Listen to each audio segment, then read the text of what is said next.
अस्सलाम वालेकुम दोस्तों वीरो की हाल चाल ने ठीक ठाक हो। उम्मीद करते हैं सारे भरा खैर होगे। जिस तरह का तुम देख सकते माशाल्लाह अज असीं आए मियाँ वकार के मरबे जामना लैन वास्ते। तो जामना माशाल्लाह बड़ियां लगी हुई चैक कर सकते तुसीं। आ साढ़े कोल छापर आ देखो जामना बहुत जामन लगी आ कि असीं 3-4 जामना फिर के आए हैं तो सानू जामन कोई नहीं मिली सी। तो सानू एक बंदे ने कहा मियाँ वकार के मरबे चल जाओ तो सानू लाजमी जामन मिलूगी क्योंकि जामन इन्होंने झांगे हुई है। जामन माशाल्लाह बहुत लगी हुई है जी। जामन फायदा भी बड़ा है इस जामन का। और मेरे नाल दी एक थले खच भी लगी हुई आ देख कहना मैं जामना खानी है। मैं चलो जी तुसीं भी जामना खा लो। तो व्लॉग भी बना के जाने होंगे। अल्लाह रखे ख्याल जी साढ़े व्लॉग तो लाजमी आया करो। अगर तुहानू व्लॉग साढ़ा अच्छा लगे करे लाइक शेयर जरूर करके जाया करो। साडा व्लॉग है हाफिज़ नई व्लॉग के नाम तो माशाल्लाह अज असीं आए जी जामना लैन वास्ते क्योंकि तुहानू पता ही इन्हां दे फायदे की है। तो बाकी जिन्होंने फायदे का पता कमेंट लाजमी दसियो क्योंकि बड़ी दूरों दूरों अज असीं फिर के आए हैं। जामन सानू कोई नहीं मिली सी तो मियाँ वकार दे मरबे सानू जामन मिल गई है। तो बाकी मजीद असीं मालक भी आने वाले उन्होंने को भी असीं सलाह ले लें क्योंकि यार तुहानू पता ही है कि जेड़ा बंदा जामना लैन आंदा ना तो असीं तां ही व्लॉग बनाई दा यार। साढ़े व्लॉग तो लाइक शेयर जरूर करके जाया करो। अब वो कर चुकला जड़ियाँ चुकनियाँ थल्लों बाकी कोई नहीं लभनी तैनू जामन मेरा शेर जेड़े तू 4 चकनियाँ चक सकदा वा। तो बाकी अल्लाह रखे खैर जी साढ़े को अज 10 किलो जामन असीं लाजमी लैके जानी है।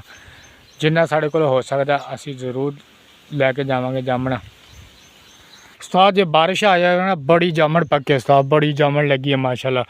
ये मियाँ वकार दे मरबे लेट ही पकदी है जामन। तो जे बारिश आवे तो चस आवे बारिश दी भी क्योंकि यार जामन भी काली डंज हो पर जामन लगी जरूर आ। तो लगी ना छोटी छोटी जामन हाले मोटी जामन तुहानू पता ही है जो बारिश आती उदों होंदी आ। तो बाकी मजीद तुहानू दिखाई जाने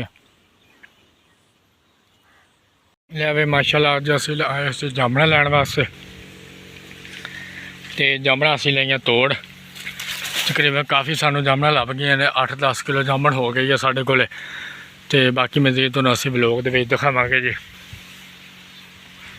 क्योंकि 3-4 जगह तो असीं फिर तुर के आए सी सानू जम्मू कोई नहीं लभे सी। तो मियाँ वकार दे मरबे आए उत्थों माशाल्लाह सानू जामना बहुत लभियां बहुत ज़्यादा जामन लगी हुई सी। तो जिसकी वजह तो सानू पता लग गया तो मेहमान आ रहे थे असीं कहा चलो यार जामना लैके जाइए मेहमानों खिला दी। शहर के मेहमान ने तो पिंड वाले ने तुहानू पता है कई चीज़ बरैन होंदी है चलो कोई ना कोई चीज़ बंदा दिखा दिंदा वा। इस वास्ते असीं आए उसी जी मियाँ वकार दे मरबे जामना लैन वास्ते।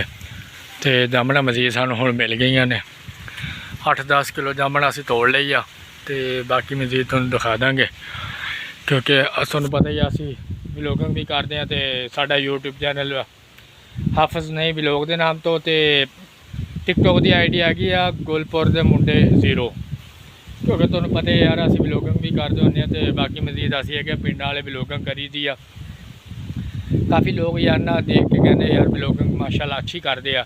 कई लोग साड़ा भी करते हैं क्योंकि यार जोड़ा करता करी जाए। मजीद असीं आने होंगे क्योंकि पिंड वाले लोग हैं इस वास्ते असीं पिंडों की वीडियो चाढ़ी दियां ने। तो अज असीं आए सी जी जम्मू लैन वास्ते। तो माशाल्लाह 8-10 किलो साढ़े को जम्मू हो गए हैं जोड़े असीं हुण असीं उत्तों तोड़े आ। तोड़ के मजीद असीं उहदा व्लॉग बनाया व्लॉग बना के तुहानू दिखावांगे जी। चेक कर सकते जम्मू माशाल्लाह बड़े जामन लगे हुए सी जी। चेक करो उन्होंने ऐतकी ना झांगती मालका ने जामन वो तां झांगी है यार ना क्योंकि कहते एक बार दरख्त झांग दो ना तो फिर ज़्यादा लगन लग जाती है। आ देखो माशाल्लाह बड़ी जामन लगती है उदा तो बाकी मजीद तुसीं साडा यूट्यूब चैनल देखते भी हो। चेक करो बहुत जामन माशाल्लाह लगते हैं मियाँ वकार दे मरबे। तो अज असीं आए हुए सी इन्हां कोले जुमे का दिन सी माशाल्लाह जुम्मतुल मुबारक है तुहानू पता ही है सारे मुसलमानों। तो इस वास्ते व्लॉगिंग भी करी दी है। तो बाकी मजीद साडा यूट्यूब चैनल पर आया करो लाइक शेयर जरूर करके जाया करो। पिंड वाला दा माहौल आ तो लाजमी आया करो तुहानू दिखाने होंगे। तो मजीद इंशाल्लाह तुहानू पिंडां दियां सैरां भी असीं कराने होंगे क्योंकि यार जेड़े पिंड च असीं जाने कोई भी काम कारोबार करिए कोई भी काम शाम करिए असीं उहदी व्लॉगिंग लाजमी करी दी है। माशाल्लाह जामन बड़ियां पक्कियां सी। चेक कर सकते हो जामन ऐतकी बारिश नहीं पई साढ़े को बारिश की वजह तो यार ना जामन ऐतकी पूरी पक्की नहीं हैगी। तो जे पक्की होंदी असीं तुहानू दिखांदे जामन पक्कियां जरूर ने पर है इदां दियां ने पूरी काली नहीं हुई जामन जिस तरह जानी कि जिद्दां अरूज होंदा जामन का अरूज नहीं हैगा।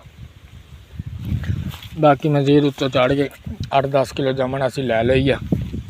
तो बाकी असीं थल्लों जिहड़ी जामन चुक के हुण उत्तों केरियां असीं चुक के खा रहे हैं।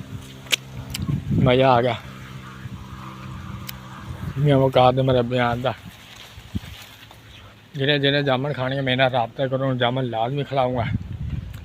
तो बाकी मेरे नाल दा जेड़ा वो उधर टूबल से नहान लग रहा वा सामने। तो मजीद अंब भी लैना, इसे अंब लगे कोई नहीं ऐतकी। आ जाओ।